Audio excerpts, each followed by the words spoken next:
From MTN News, you're watching Montana This Morning. It's official. The U.S. has now passed 4 million COVID-19 cases. I'm Laura Podesta, and I'll tell you why the president is now canceling plans because of the surge in the South. COVID-19 surveillance testing. What in the world is that? Does that mean I'm going to be watched? Don't worry, I'm Annie Johnson, and I'll have a complete breakdown of what that is coming up.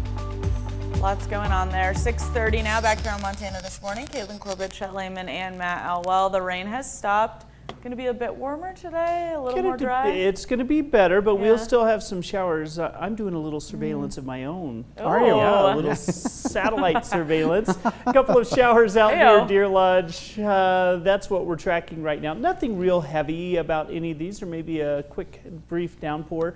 It's really going to end quickly for the morning. The afternoon holds the best potential of seeing some showers and thunderstorms across the area.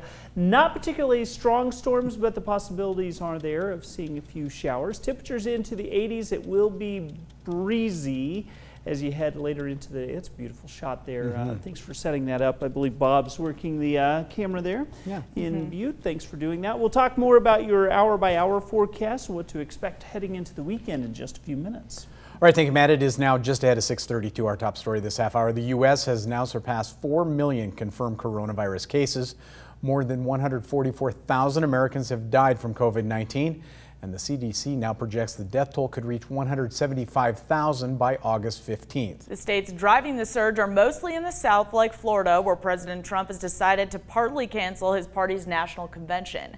As CBS's Laura Podesta reports, the mayor of Miami has a new recommendation to protect the most vulnerable. President Trump is canceling the part of the Republican National Convention that was set to be held in Jacksonville next month. The timing for this event is not right.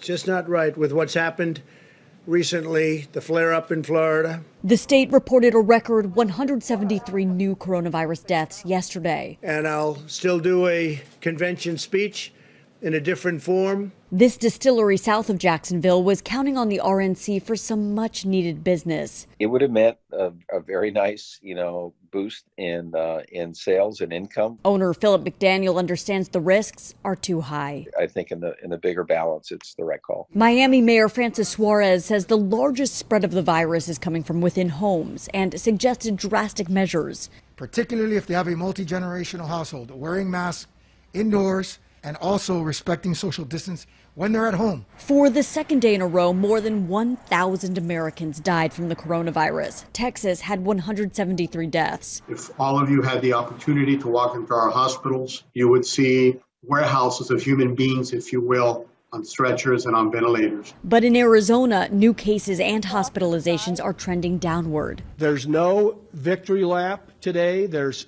no celebration. Governor Doug Ducey indefinitely extended the state's closure of businesses like bars and gyms. Laura Podesta, CBS News. Ducey said the order closing businesses will be re-examined every 2 weeks. He included schools in that also and promised in 2 weeks the state will have more information about how and when they can return with in-person learning. Back here at home, COVID-19 has claimed 3 more lives in Montana, bringing the total to 45. MTN News confirms a man in his 70s passed away at the Canyon Creek Memory Care Center in Billings on Tuesday. Now, last night, Facebook posting of Canyon Creek with another death makes it 15 residents who have died at that facility to date. 96 people associated with Canyon Creek have tested positive for the virus, 56 residents, 40 staff members. The other death is from Lake County. A man in his 70s died at the Flathead County Hospital. State Health Department reports in with 97 new cases in 17 counties, 30 of those in Gallatin County. Now, the Gallatin City County Health Department reports after the state shows 39 new confirmed cases. 89 of those cases are active. 3 people are currently in the hospital. Butte-Silverbow, no new cases, holding at 32. Madison County added 4 to bring the total to 51. Beaverhead also added 4 more. Their total now at 17. Deer Lodge County, 2 additional cases, brings the total to 10. Jefferson and Park County each also had 1 new case. Montana State University is now joining in on testing for coronavirus through surveillance testing. MTN's Annie Johnson has more details on what this is going to look like and who's going to be tested. In Wednesday's press conference, Governor Bullock announced a partnership with MSU that would perform surveillance COVID testing for residents here in Montana. But you may be wondering, what is surveillance COVID testing? This is a statewide effort, so we will be the Sentinel surveillance test site for the entire state.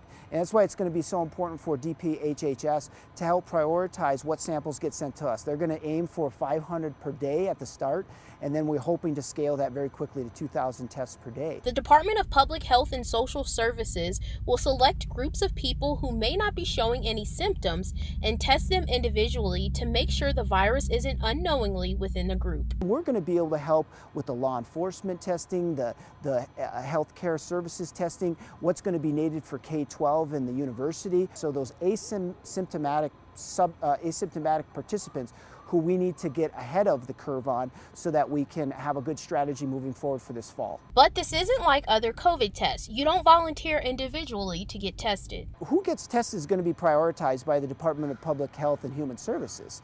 And then we'll get those nasal swabs and we'll be able to run them to see if they have COVID. And you might wonder if an increase in testing will mean an increase in positive cases for the state. These individuals that we're going to be testing at the Montana State University Laboratory are in all likelihood going to come up negative. We're expecting a very low number, but once those individuals, if we do detect an individual that is positive, they will then have an official test done through the CLIA certified labs at the state level in Helena. Testing will begin Monday and go as long as needed. Reporting at Montana State University, Annie Johnson, MTN News. Now Annie tells us the testing shown at MSU's lab was strictly for demonstration purposes. There were no real samples tested during that news story. 6:37 now. So far, the state has decided where 2/3 of the $1.25 billion they've received from the CARES Act funding will go. MTN's chief political reporter Mike Dennison takes a closer look at the status and intended purpose of that money. Governor Bullock said Wednesday his administration has allocated $822 million of Montana's federal CARES Act money to mitigate impacts of the coronavirus pandemic. But only about $160 million of that money has actually been distributed. The governor said two reasons for this gap is because the state is awaiting more information from 900 grant applicants and has had to weed out another 750 duplicate applications. Department of Commerce moved quickly through thousands of applications while still maintaining strong verifications and internal controls, and is completely caught up with the deluge of applications. So where's the money going? About $300 million is for local governments to cover COVID-19 related costs, but only $32 million is out the door so far. Yet the Bullock administration said that money is meant for the entire year and is being distributed in stages. Another $125 million is set aside for loan deferments for businesses hit by the pandemic. There's also $75 million for schools to help them with reopening costs, $75 million for state government, and $40 million for mental health and substance abuse programs. These totals don't include $61 million in business stabilization grants that have already been handed out to thousands of small businesses. Republican Senate Majority Leader Fred Thomas of Stevensville says he's not impressed. He says the Bullock administration has had this money since April and should have distributed $400 to $500 million by now. As he put it, this money is not for Christmas. It's meant for the current right now economy. Yet Bullock says the money is meant to last for the entire year, and he wants the state to be able to respond to needs as they arise. Because we know that things have rapidly changed throughout the pandemic, and it's clear that the virus is still presenting significant challenges to our health and safety, as well as our economic stability.